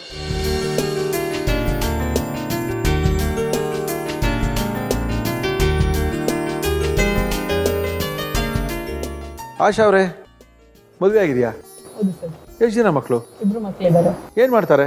ಒಬ್ಬ 2nd ಸ್ಟ್ಯಾಂಡರ್ಡ್, ಒಬ್ಬ 5th standard sir. 5th standard. ಯಜಮಾನ್ರು ಏನ್ ಮಾಡ್ತಾರೆ? ವ್ಯವಸಾಯ ಮಾಡ್ತಾರೆ. ವ್ಯವಸಾಯ ಮಾಡ್ತಾರೆ. ಓಕೆ, ಇದೇನಿದು ನಿಮ್ಮ ಬಗ್ಗೆ ಕೇಳಿದ್ದು ವಿಚಿತ್ರವಾಗಿತ್ತು ನನಗೆ. ಹಾಂ ಸರ್. ಏನಿದು ನಿಮ್ಮ ಹವ್ಯಾಸ? ಅತ್ತೆ ಮಗ ಆಂಬ್ಯುಲೆನ್ಸ್ ಡ್ರೈವರು, ನಾನು ADC ಆಫೀಸಲ್ಲಿ ಅಸಿಸ್ಟೆಂಟ್ ಆಗಿ ಕೆಲಸ ಮಾಡ್ತಿದ್ದೆ ಕಾಂಟ್ಯಾಕ್ಟ್ ಬೇಸಿಕ್ ನಲ್ಲಿ. ಓಕೆ. ಅವಾಗ ಒಂದು 5 ಜನ ಲೇಡೀಸ್ ಟೀಮ್ ಮಾಡ್ಕೊಂಡಿದ್ವಿ ನಾವು. ಯಾರಾದ್ರೂ ಕಷ್ಟ ಅಂತ ಬಂದವ್ರಿಗೆ, ಈಗ ಸ್ಕೂಲ್ ಬುಕ್ಸ್ ಇಲ್ಲ ಅನ್ನೋ ಮಕ್ಳುಗಳಿಗೆ ಹೆಲ್ಪ್ ಮಾಡೋಣ ಅಂತೇಳಿ. ಓಕೆ. ಇಷ್ಟು ನಮಗೆ ಬಂದಂತ ಸಂಬಳದಲ್ಲಿ ಇಷ್ಟು ಅಂತ ತೆಗ್ದಿಡ್ತಾ ಇದ್ವಿ. ಆ ಟೈಮಲ್ಲಿ ನಮ್ಮ ಬಾವ ಕಾಲ್ ಮಾಡೋರು, ಆಂಬ್ಯುಲೆನ್ಸ್ ಯಾರು ತೀರಾ ಬಡವ್ರು ಹತ್ಕೊಂಡ್ರೆ, ಒಂದು ಪೇಷೆಂಟು ಜಯದೇವ್ ಹಾಸ್ಪಿಟ್ಲಿಗೆ ಬಂದು ಅಡ್ಮಿಷನ್ಗೂ ದುಡ್ಡಿಲ್ಲೇ ರಿಟರ್ನ್ ಆಗಿದೆ. ಆ ಟೈಮಲ್ಲಿ ಕಾಲ್ ಮಾಡಿದ್ರು, ತೋಟದಲ್ಲಿ ನೀರು ಕಟ್ತಾ ಇದ್ದೆ ನಾನು, ಸೌತೆಕಾಯಿ ಹಾಕಿದ್ವಿ, ನೀರು ಕಟ್ತಾ ಇದ್ದೆ. ಫೋನ್ ಮಾಡಿದ್ರು, ಹಿಂಗಿದೆ ಅಮ್ಮ ಅಂತ ಅಂದ್ರು. ಸಂಡೇ ರಜಾ ಇತ್ತು ಅವತ್ತು. ಸರಿ ಆಯ್ತು ಅಂತೇಳಿ ಬಂದು ಬೆಂಗಳೂರಿಗೆ ಬಂದು ಜಯದೇವ್ಗೆ ಅಡ್ಮಿಷನ್ ಮಾಡಿಸಿ ಅವ್ರಿಗೆ ಏನು ಅಮೌಂಟ್ ಬೇಕೆಲ್ಲ ಅರೇಂಜ್ ಮಾಡಿಕೊಟ್ಟು ಹೋಗ್ಬೇಕಾದ್ರೆ ನಮ್ಮ ಭಾವನ್ಗೊಂದು ಫೋನ್ ಬಂತು, ಒಂದು ರೈಲ್ವೆ UDR ಆಗಿದೆ ಬಾಪ ಪ್ರವೀಣ ಅಂತ ಅಂದ್ಬಿಟ್ಟು. ಇವ್ರು ನಾನು ಹೋಗಿ ಬರ್ತೀನಿ, ನಿನ್ನ ಮನೆಗೆ ಹೋಗಮ್ಮ ಅಂತ ಅಂದರು. UDR ಅಂದ್ರೆ ಏನು, ನಾನು ನೋಡಬೇಕು ಅಂತೇಳಿ ತುಂಬ ಆಟ ಮಾಡಿದೆ ಸರ್ ಅವತ್ತು. ಅವ್ರು ಎಷ್ಟು ಕೇಳಿದ್ರು ನಾನು ಬಿಟ್ಟಿಲ್ಲ, ನಾನು ಬರಲೇಬೇಕು ನೋಡಲೇಬೇಕು ಅಂತೇಳಿ ಹಠ ಮಾಡಿ ಜೊತೆಗೆ ಹೋದೆ. ರಾಮನಗರ SP ಆಫೀಸ್ ಹಿಂಭಾಗದಲ್ಲಿ ಆಗಿದ್ದಿತ್ತು. ಸುಮಾರು ಒಂದು 200 ಮೀಟ್ರ್ ಬಾಡಿ ರೋಲ್ ಆಗಿಬಿಟ್ಟಿದೆ. ಅಲ್ಲಲ್ಲೇ ಮಾಂಸದ ಪೀಸು. ಒಬ್ಬರೇ ಪೊಲೀಸ್ನವ್ರು ಇರೋದು. ಸಂಜೆ 5:15 ಆಗಿದೆ. ಕತ್ಲಾಗ್ತಿದ್ದೆ, ಯಾರೂ ಇಲ್ಲ. ಪೊಲೀಸ್ನವರು ಪ್ಯಾಡ್ ಹಿಡ್ಕೊಂಡು ಒಂದ್ ಕಡೆ ಬರ್ಕೋತಿದ್ದಾರೆ, ಇವ್ರೊಂದ್ ಕಡೆ ಚೀಲ ಹಿಡ್ಕೊಂಡು ಒಂದೊಂದೇ ಪೀಸ್ ಆಯ್ದಾಗ್ತಾ ಇದ್ರು. ನಾನು ತುಂಬ ಜನ ಇದ್ರಲ್ಲಿ ಒಂದು 50-100 ಜನ ಗಂಟ ನಿಂತಿರು. ಹುಡುಗರಿಗೆಲ್ಲ ಹೇಳ್ದೆ ಹೋಗ್ರಪ್ಪ ಯಾರಾದ್ರೂ ಹೆಲ್ಪ್ ಮಾಡಿ ಅಂತ. ಬಟ್ ಯಾರೂ ಮುಂದೆ ಆಗಿಲ್ಲ ಅವತ್ತು. ಆಂಬ್ಯುಲೆನ್ಸ್ ಹತ್ರ ನಿಂತ್ಕೊಂಡು ಫೋಟೋಸ್ ತೆಗ್ದೆ, ನಿಂತ್ಕೊಂಡು ನೋಡಿದೆ. ಎಲ್ಲೋ ಒಂದ್ ಕಡೆ ನಾನು ಹೋಗೋ ಕೆಲಸ ಮಾಡ್ಬೋದಾ ಅಂತ ಅನಿಸ್ತು. ಗಟ್ಟಿ ಮನ್ಸು ಮಾಡಿ ಹೋದೆ ಹತ್ರ. ಹಂಗೂ ಪೊಲೀಸ್ನವರೆಲ್ಲ ಬೈದ್ರು, ಬೇಡ ಮೇಡಮ್ ತುಂಬ ಕಷ್ಟ ಐತೆ, ಎದ್ರುಕೊಂಡ್ರೆ ಹಾಗೆ ಹೀಗೆ ಅಂದ್ರೆ. ಇಲ್ಲ ಸರ್ ಅಂದ್ಬಿಟ್ಟು ನಾನು ಚೀಲ ಹಿಡ್ಕೊಂಡೆ. ನಮ್ಮ ಬಾವ ಆ ಪೀಸ್ನೆಲ್ಲ ಆದಿ ತುಂಬಿದ್ರು. ಅದು ಟ್ರೇಸ್ ಆಗಲಿಲ್ಲ, ಅನ್ನೋನ್ ಅಂತ ಗೊತ್ತಾಯ್ತು. ಅದು ಪೀಸ್ ಎಲ್ಲ ಆಯ್ದು ಚೀಲ ಕಟ್ಬಿಟ್ಟು ಬಂದು ವಿಕ್ಟೋರಿಯಾ ಹಾಸ್ಪಿಟಲ್ ಇಟ್ಬಿಟ್ಟು ಬಂದೆ. ಬೆಂಗಳೂರು ವಿಕ್ಟೋರಿಯಾ ಹಾಸ್ಪಿಟ್ಲಿಗೆ. ಓಕೆ. ನಿಮ್ ರಾಮನಗರದಲ್ಲಿ ಏನಾದ್ರೂ ವಿಕ್ಟೋರಿಯಾ ಹಾಸ್ಪಿಟಲ್ ಇಡಬೇಕಾ? ರೈಲ್ವೆ ಯಾವುದೇ ಏನೇ ಆಕ್ಸಿಡೆಂಟ್ ಆದ್ರೂ ವಿಕ್ಟೋರಿಯಾ ಹಾಸ್ಪಿಟಲ್ ತಗೊಬಂದು ಇಟ್ಟು ಬರೋದು. ಓಕೆ. ಇಲ್ಲಿಂದ ಹೋಗಿ ಕುತ್ಕೊಂಡು ಮತ್ತೆ ಮಾರನೇ ದಿನ ಅವ್ರ ಹತ್ರ ಮಾತಾಡಿದೆ. ಇಲ್ಲ ಮಮ್ಮ ನಾನು ಮಾಡ್ತೀನಿ, ಸಪೋರ್ಟ್ ಮಾಡಿ ಅಂತಂದೆ. ಅಯ್ಯೋ ಮನೇಲಿ ಎಲ್ಲರೂ ಬೈತಾರೆ, ಸುಮ್ಮನೆ ಬಿಡ್ತಾರ ನಿನ್ನ. ಇಲ್ಲ ಸರ್, ಅವ್ರು ನನ್ನ ಜೊತೆಗಿರ್ಲಿಲ್ಲ ಅವಾಗ. ನಾನು ಈ ಕೆಲಸ ಮಾಡ್ತೀನಿ ಅಂತ ನನ್ನ ಮನೆಯಿಂದ ಆಚೆ ಹಾಕಿದ್ರು. ನನ್ನ ಮೈದ್ನ, ನಮ್ಮ ಅತ್ತೆ ಎಲ್ಲ, ನೀನು ಇರಬೇಡ ನಮ್ಮ ಮನೆಯಲ್ಲಿ, ನೀನು ಇದನ್ನೆಲ್ಲ ಮಾಡ್ತೀಯಾ ಅಂತ ಅಂದರು. ಮನೆ ಬಿಟ್ಟು ಬಂದೆ ಸರ್. 1.5 ವರ್ಷದ ಮಗು, ಚಿಕ್ಕ ಮಗು 1.5 ವರ್ಷದ ಮಗು, 5 ವರ್ಷದ ಮಗ ದೊಡ್ಡವನು, ಇಬ್ರು ಮಕ್ಳನ್ನ ಕರ್ಕೊಂಡು ಬಂದೆ ಸರ್. ಮಾಡ್ಬೇಡ, ತಪ್ಪೇನಿಲ್ಲ, ನಿಮ್ಗೆ ಮಾಡೋಂಥ ಅವಶ್ಯಕತೆ ಇರ್ಲಿಲ್ಲ ಸರ್. ಮತ್ತೆ ಏನಕ್ಕೆ ಗಂಡನ್ ಬಿಟ್ಟು ಬಂದ್ರಿ? ಮಾನ ಐತೆ ಸರ್. ಅಂದ್ರೆ ಇವಾಗ ರಸ್ತೆನಲ್ಲಿ ಯಾರೇ ಒಬ್ರು ಹಸ್ಕೊಂಡು ಕೂತಿದ್ದಾರೆ ಅಂತಂದ್ರೆ ಕಣ್ಣಿನ ನೋಡ್ಕೊಂಡು ಹೋಗ್ತೀವಿ. ಹೆಲ್ಪ್ ಮಾಡಕ್ ಯಾರು ಮುಂದೆ ಆಗೋದಿಲ್ಲ. ನನ್ಗೇನು ಅವಾಗ ಅನ್ನಿಸ್ತು, ನಾನು ಯಾಕೆ ಇದನ್ನ ಮಾಡಬಾರ್ದು ಅಂತೇಳಿ. ಆಶಾ, ನಿಮ್ ಲೈಫು, ನಿಮ್ ಜೀವನ ಆರಾಮಾಗಿದ್ರಿ? ಹೌದು. ಸುಖವಾಗಿದ್ರಿ? ಹೌದು. ಗಂಡ, ಮೈದ, ಅತ್ತೆ ಎಲ್ಲರೂ ಇದ್ರು? ಹೌದು. ಇದು ಯಾಕೆ ಬೇಕಿತ್ತು ನಿಮ್ಗೆ? ಸರ್ ನಂದು ತುಂಬಾ ತೀರಾ ತಳಮಟ್ಟದ ಕುಟುಂಬ, ತೀರಾ ಬಡತನದಿಂದ ಬಂದಿದ್ದು ಸರ್. ತಂದೆ ಮನೆಯಲ್ಲಿ ತುಂಬಾ ಚೆನ್ನಾಗಿ ಸಾಕಿದ್ರು. ಗಂಡನ ಮನೆಗೆ ಬಂದಾಗ ತುಂಬಾ ಕಷ್ಟದಲ್ಲೇ ಜೀವನ ನಡೆಸ್ತೆ, ತೊಂದರೆ ಇಲ್ಲ, ಬಟ್ ಚೆನ್ನಾಗೇ ಇದೆ ನಾನು. ನನ್ನ ಅಜ್ಜಿ ತೀರ್ಕೊಂಡ್ರು ಸರ್. ನನ್ನ ಅಜ್ಜಿ ಶವ ಮುಟ್ಟಿದಾಗ ನನ್ನನ್ನ ಬೇಡ ಅಂತ ಹೇಳಿದ್ದು ನನ್ನ ಹಸ್ಬೆಂಡ್. ಅವರು ಟ್ರೈನ್ ತಲೆ ಕೊಟ್ಟಿದ್ರು. ಫುಲ್ ಈ ಕಡೆ ಎಲ್ಲ ಹೋಗ್ಬಿಟ್ಟಿತ್ತು, ಗೊತ್ತಿಲ್ಲ. ಟ್ರೈನ್ ತಲೆ ಕೊಟ್ಟಿದ್ರು. ಅವ್ರ ಪರ್ಸಲ್ಲೆಲ್ಲ ಹುಡುಕ್ಬೇಕಾದ್ರೆ ಮಗಳು ಮೊಬೈಲ್ ನಂಬರ್ ಬರ್ದು ಇಟ್ಕೊಂಡಿದ್ರು ಅವ್ರ ಪರ್ಸಲ್ಲಿ. ಅದ್ ಬಿಟ್ರೆ ಮುಖದೆಲ್ಲ ಅವ್ರು ಗುರುತಿ ಹೊಡೆಯೋಷ್ಟು ಇದಿರ್ಲಿಲ್ಲ. ಆ ನಂಬರಿಗೆ ಕಾಲ್ ಮಾಡಿದಾಗ ಆ ಅಮ್ಮ ಬಂದ್ರು. ಅವ್ರು ನಾನು ನೋಡಿದ ತಕ್ಷಣ ಅವರೇ ಗುರುತಿಡಿದ್ರು. ನಮ್ಮ ಅಣ್ಣನ ಮಗಳಲ್ವಾ ನೀನು ಅಂತ ಅಂದ್ರು. ಹೌದು ಅಂತ ಹೇಳ್ದೆ. ಆ ಬಾಡಿ ತೆಗ್ದಾಗೂ ಕೂಡ ಸರ್ ಎಷ್ಟು ಜನ ಗೊತ್ತಾವತ್ ನನ್ನ ರಿಲೇಷನ್, ಎಷ್ಟು ಜನ ನಿಂತ್ಕೊಂಡು ನೋಡಿದ್ರು ಗೊತ್ತಾ. ಆ ಬಾಡಿನ ಇಲ್ಲಿಂದ ಊರಿಗೆ ತಗೊಂಡೋಗಿದ್ದೀನಿ. ಚಿತೆ ಮೇಲೆ ಎತ್ತಿಡಕ್ಕೆ ಯಾರು ಮುಂದೆ ಬಂದಿಲ್ಲ ಸರ್.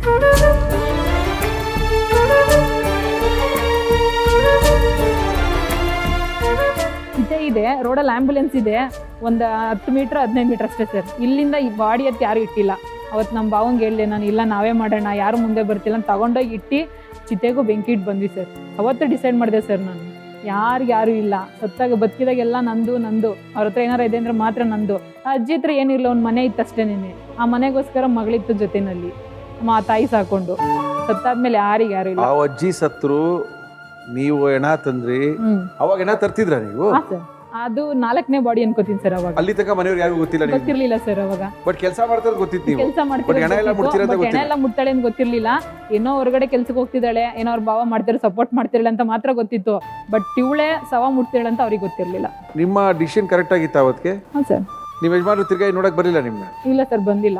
ಇವಾಗ್ಲೂರ್ಗೂ ಬಂದಿಲ್ಲ? ಇವಾಗಿದ್ದಾರೆ, ಇವಾಗ ಹೋದ ವರ್ಷದಿಂದ ಜೊತೆಗಿದ್ದಾರೆ.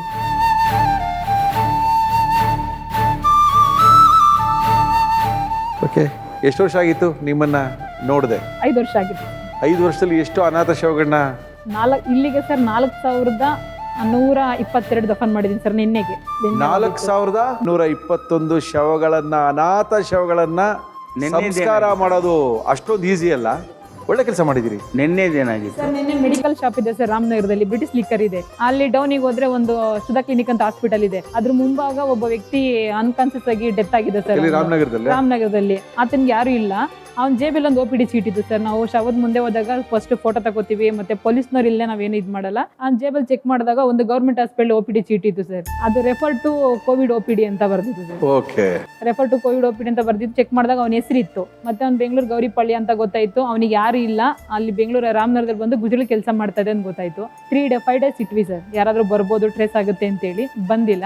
ನಿನ್ನೆ ನಾವೇ ತಗೊಬಂದು ಅವರ ಮುಸ್ಲಿಮ್ಸ್ ಸಂಪ್ರದಾಯದಲ್ಲೇನೆ ಅವ್ರಗಳ ಜೊತೆ ಸೇರಿ ಶವ ಸಂಸ್ಕಾರ ಮಾಡಿದ್ವಿ. ನಿಮ್ಗೇನಾದ್ರೂ ಹಣಕಾಸಿನ ನೆರವು ಯಾರು ನೀಡ್ತಾರ? ಇಲ್ಲ ಸರ್. 4200 ಶವ ಮಾಡಿದೀರಾ ಅಂತ ಹೇಳಿದ್ರೆ ಸರ್ ಅದೇನು ಈಸಿ ಕೆಲಸ ಅಲ್ಲ.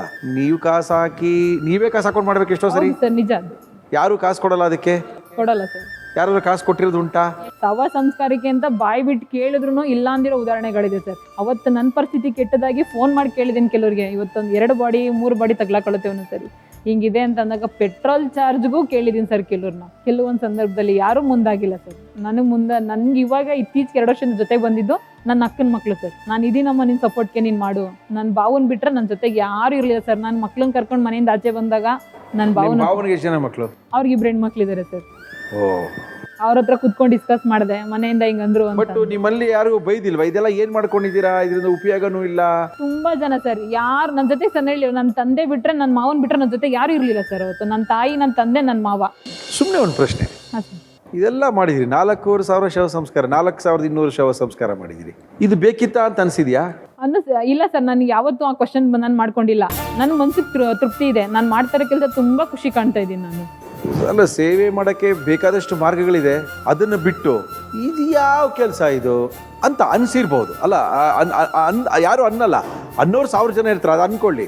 ಇದೇ ನಮ್ಮ ಕಾಸು ಹಾಕಿ, ನಮ್ಮ ದುಡ್ಡು ಹಾಕಿ, ನಮ್ಮ ಸ್ಟ್ರೈನ್ ಹಾಕಿ, ನಮ್ಮ ಎಫಿಷಿಯನ್ಸಿ ಹಾಕಿ ಎಷ್ಟು ಸೂಕ್ತ ಅಂತ ನಿಮಗೆ ಯಾವತ್ತಾರು ನಿಮಗೆ ಕ್ವಶನ್ ಮಾರ್ಕು ಸರ್? ಆ ಥರ ಕ್ವಶನ್ ಬಂದಾಗ ನನ್ನ ಮನಸ್ಸಲ್ಲಿ ಬರೋದೊಂದೇ, ನನ್ನವ್ರು ನಾನು ಎಷ್ಟು ಮಾಡಿದ್ದೀನಿ. ಈಗ ಅಣ್ಣ, ತಮ್ಮ, ಅಕ್ಕ, ತಂಗಿ, ಮೈದ್ನ, ಭಾವ ಎಷ್ಟು ಮಾಡಿದ್ದೀವಿ ಸರ್ ನಾವು. ಒಬ್ಬರಾದ್ರೂ ನಮ್ಮ ನೆರವು ಬರ್ತಾರೆ ಸರ್ ಯಾರಾದ್ರೂ. ಅಲ್ಲಿ ಅವಳಿಗೇನು ಆಗಿದೆ ಅಂತ ಅಂದರೆ, ಅಯ್ಯೋ ಆಗಿದೆ ಒಳ್ಳೇದಾಯ್ತು, ಅಯ್ಯೋ ಆಗಲಿ ಬಿಡು ಅಂದ್ಕೊಂಡು ಹೋಗೋರೆ ಜಾಸ್ತಿನೇ ಹೊರತು ಅವಳಿಗೇನೋ ಆಗಿದೆ ಅಂತ ಅಟ್ಲೀಸ್ಟ್ ಅಲ್ಲಿ ಹೋಗಿ ನೋಡೋಣ ಅನ್ನೋದು ಯಾರಿಗೂ ಇಲ್ಲ ಸರ್. ಅದನ್ನು ನಾನು ತುಂಬ ಸಾವುಗಳಲ್ಲಿ ನೋಡ್ಬಿಟ್ಟೆ ಸರ್. ಹಂಗಾಗಿ ನನಗೆ ಯಾವತ್ತೋ ಕ್ವಶನ್ ಬಂದಿಲ್ಲ. ಇನ್ನೂ ಹೆಚ್ಚಿನ ಸೇವೆ ಮಾಡಬೇಕು ನಾನು ಅನ್ನೋದು ನನ್ನ ಮನಸ್ಸಿಗೆ ಬಂದಿರೋದು ಸರ್.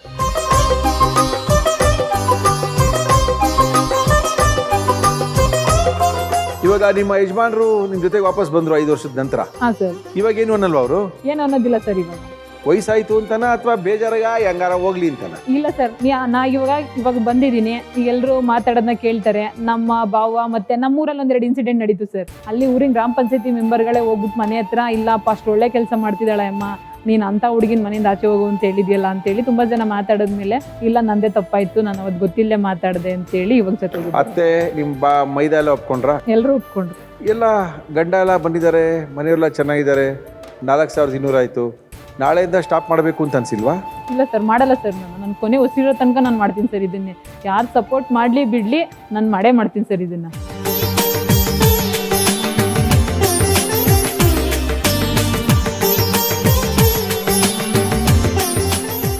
ಓಕೆ, ಆಶಾ ಅವ್ರ ಬಗ್ಗೆ ಸ್ವಲ್ಪ ತಿಳ್ಕೊಳ್ಳೋಣ.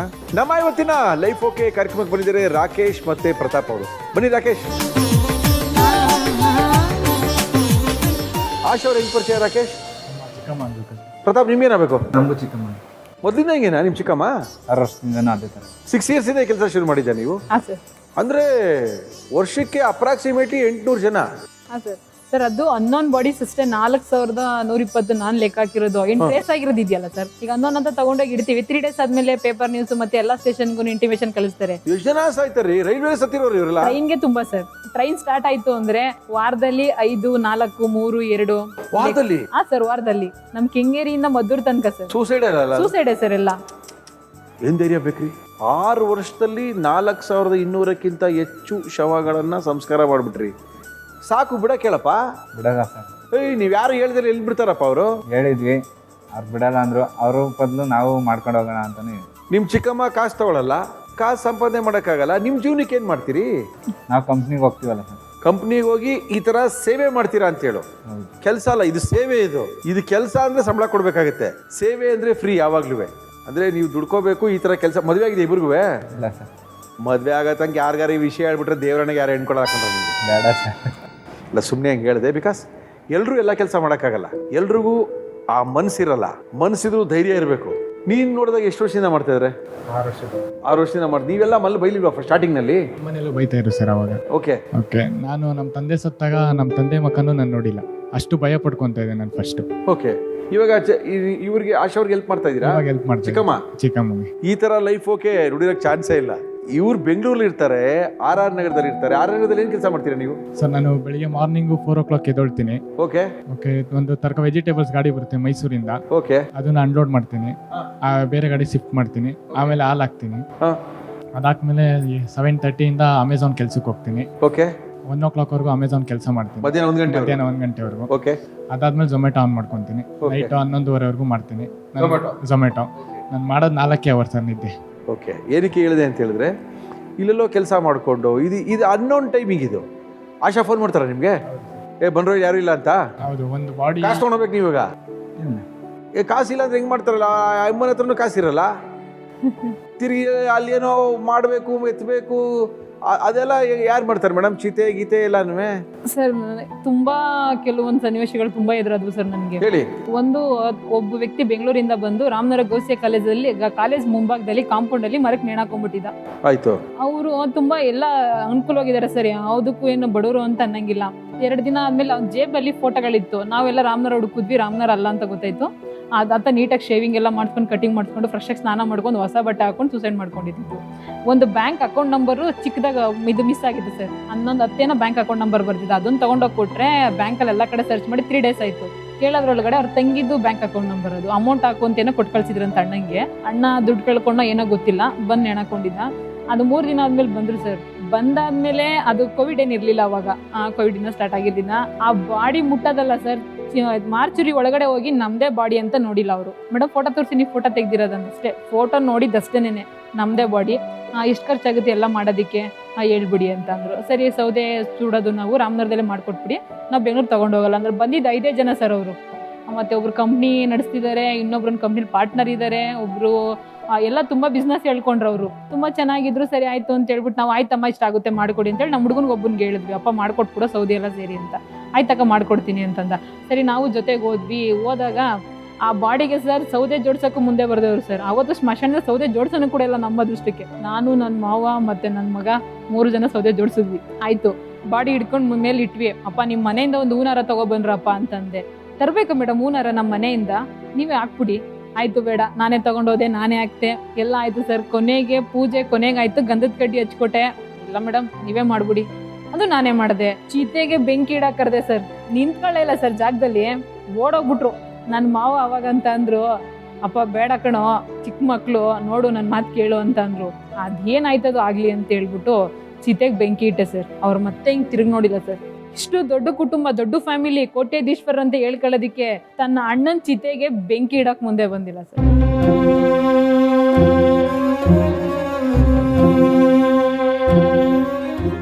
ಇನ್ನೊಂದು ಆಂಧ್ರದಿಂದ ಸರ್ ಮಗ ಬಂದು ರಾಮನಗರದಲ್ಲಿ ಗಾರೆ ಕೆಲಸ ಮಾಡ್ಕೊಂಡು ಒಂದು ಮನೆಯಲ್ಲಿ ಬಾಡಿಗೆಗಿದ್ದಾನೆ, ಒಂದು ರೂಮಲ್ಲಿ. ಓನರ್ ಹೆಸರಲ್ಲೇ ಸಿಮ್ ತಗೊಂಡಿದ್ದಾನೆ, ಅವ್ನು ಬುದ್ಧಿವಂತ. ಅವನು ಸಿಮ್ ತಗೊಂಡಿದ್ದಾನೆ, ಹೋಗ್ಬಿಟ್ಟು ಏನು ಮಾಡಿದ್ದಾನೆ, ರಾಮನಗರ ಮಾಯಗನಹಳ್ಳಿ ಹತ್ರ ಟ್ರೈನ್ ತಲೆ ಕೊಟ್ಬಿಟ್ಟಿದ್ದಾನೆ.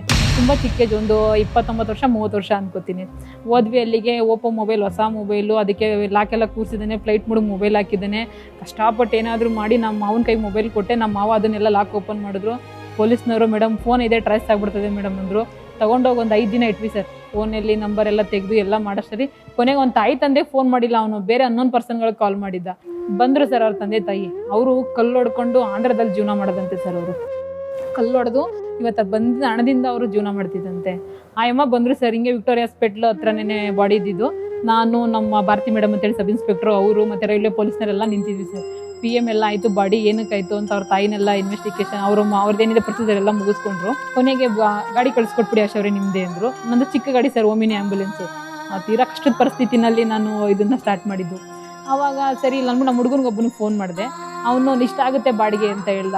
ಅಮ್ಮ ಸರ್ ನೀವು ನಂಬ್ತಿರೋ ಬಿಡ್ತಿರೋ, ಇವಾಗಿನ ಕಾಲದಲ್ಲಿ ಹಿಂಗಿದ್ದೀರಾ ಅಂತ ಕೇಳ್ತೀರಿ. ಮಡ್ಲು ಸರ್ ಹಿಂಗೆ ತಂದ್ಬಿಟ್ರು. 2 ರೂಪಾಯಿ, 1 ರೂಪಾಯಿ, 5 ರೂಪಾಯಿ, 10 ರೂಪಾಯಿ. ಆ ಎಮ್ಮನ ಮಡ್ಲಲ್ಲಿ ಸರ್ 100 ರೂಪಾಯಿ ನೋಟ್ ಇರಲಿಲ್ಲ. ನನ್ನ ಮಗನ ಹೆಣ್ಣನ ನನಗೆ ಕೊಡಿಸ್ಕೊಟ್ಬಿಡಿ ಅಂತ ಅಂದ್ರು. ಎಂದು ಬಂದ ಮರಣದ ಬದುಕೆ ಇರುವ ಕರ್ಮದ ಇದ್ದು ಇರದ ಜೀವದ ಖಾಲಿ ಖಾಲಿ ಕಾಗದ. ಅವಾಗ ತುಂಬ ಎಷ್ಟು ಮನ್ಸಿಗೆ ಬೇಜಾರಾಯಿತು ಅಂದರೆ ಸರ್ ಅದನ್ನು ಹೇಳ್ಕೊಬಾರ್ದು. ನಾವು ಪೊಲೀಸ್ನವರೆಲ್ಲ ನಿಂತ್ಕೊಂಡು ನೋಡ್ಬಿಟ್ಟು ಇಷ್ಟೊಂದು ಕೆಟ್ಟ ಪರಿಸ್ಥಿತಿ ಐತೆ, ನೀವು ಯಾಕೆ ಇಲ್ಲಿ ಮಾಡಬೇಕು, ನಂದೇ ಎಲ್ಲ ಖರ್ಚು ಹಾಕೋತೀನಮ್ಮ, ನೀನೇನು ಕೊಡಬೇಡ, ನೀನು ಇಷ್ಟು ಕೆಟ್ಟದಾಗಿದೆ ಪರಿಸ್ಥಿತಿ ಅಂತ ಹೇಳ್ತಿದ್ಯಾ, ಬಾ ರಾಮನಗರದಲ್ಲಿ ಮಣ್ಣು ಮಾಡಿಸ್ಕೊಡ್ತೀನಿ, ಇಲ್ಲ ಬೆಂಗಳೂರಲ್ಲಿ ಮಾಡಿಸ್ಕೊಡ್ತೀನಿ ಅಂತಂದೆ. ಅಯ್ಯಮ್ಮ ಸರ್ 1 ನಿಮಿಷ ನನ್ನ ಹತ್ರ ನೀವು ಖರ್ಚು ಬರಲಿ, ನಾನೇ ಮಾಡ್ಕೊಡ್ತೀನಿ. ಇದನ್ನು ದುಡುವಾಗಿ ಅವ್ರು ಶಿವಕುಮಾರ್ ಅಂತೇಳಿ ಒಂದು 70 ವರ್ಷ ಏಜ್ ಆಗಿರೋ ವ್ಯಕ್ತಿ, ಅವರು ಖುದ್ದು ಹುಡುಕೊಬಂದು ಅಮ್ಮ ನಿನ್ಗೆ ಏನು ಹೆಲ್ಪ್ ಬೇಕು ತಾಯಿ ಅಂತ ಕೇಳಿದ್ರು. ನಂದು ಓಮಿನಿ ಆ್ಯಂಬುಲೆನ್ಸ್ ಇತ್ತು. ಆ ಟೈಮಲ್ಲಿ ನನಗೊಂದು ಬಾಡಿ ಕೂಡ ಇತ್ತು. ಗಾಡಿ ನಾನು ತಳ್ತಾ ಇದ್ದೆ, ನಮ್ಮ ಭಾವ ಸ್ಟಾರ್ಟ್ ಮಾಡ್ತಾಯಿದ್ರು. ನನ್ನ ತಮ್ಮದಿರ್ನ ನೀನು ಆರಾಮಾಗಿ ನೀನು ಸರ್ವಿಸ್ನ ಮುಂದುವರಿಸು ಅಂತೇಳಿ. ಇವತ್ತು ನಾನೇನೋ ಒಂದು ಮಾಡ್ತೀನಿ ಅನ್ನೋದಕ್ಕೆ ನನ್ನ ಮಾವ ಮತ್ತು ಇವರಿಬ್ಬರು ನನ್ನ ಮಕ್ಕಳೇ ಕಾರಣ ಸರ್. ನಿಮ್ಮ ಮನಸ್ಸಿಗೆ ಖುಷಿ ಕೊಡುತ್ತೆ ಅನ್ನೋ ಆಗಿದೆ.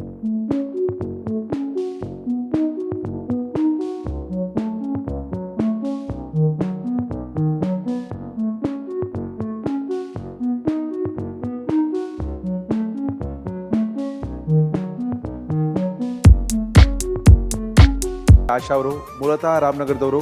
ಸುಮಾರು 6 ವರ್ಷಗಳಲ್ಲಿ 4200ಕ್ಕಿಂತ ಹೆಚ್ಚು ಅನಾಥ ಶವಗಳನ್ನು ಸಂಸ್ಕಾರ ಮಾಡಿರ್ತಕ್ಕಂಥ ಹೆಗ್ಗಳಿಕೆ ಇರ್ತಕ್ಕಂಥ ಆಶಾ ಅವ್ರಿಗೆ ಬೇಡ ಅಂದರೂ ಕೇಳಲಿಲ್ಲ, ಮಕ್ಳು ಹೇಳಿದ್ರು ಕೇಳಲಿಲ್ಲ, ಗಂಡ ಹೇಳಿದ್ರು ಕೇಳಲಿಲ್ಲ.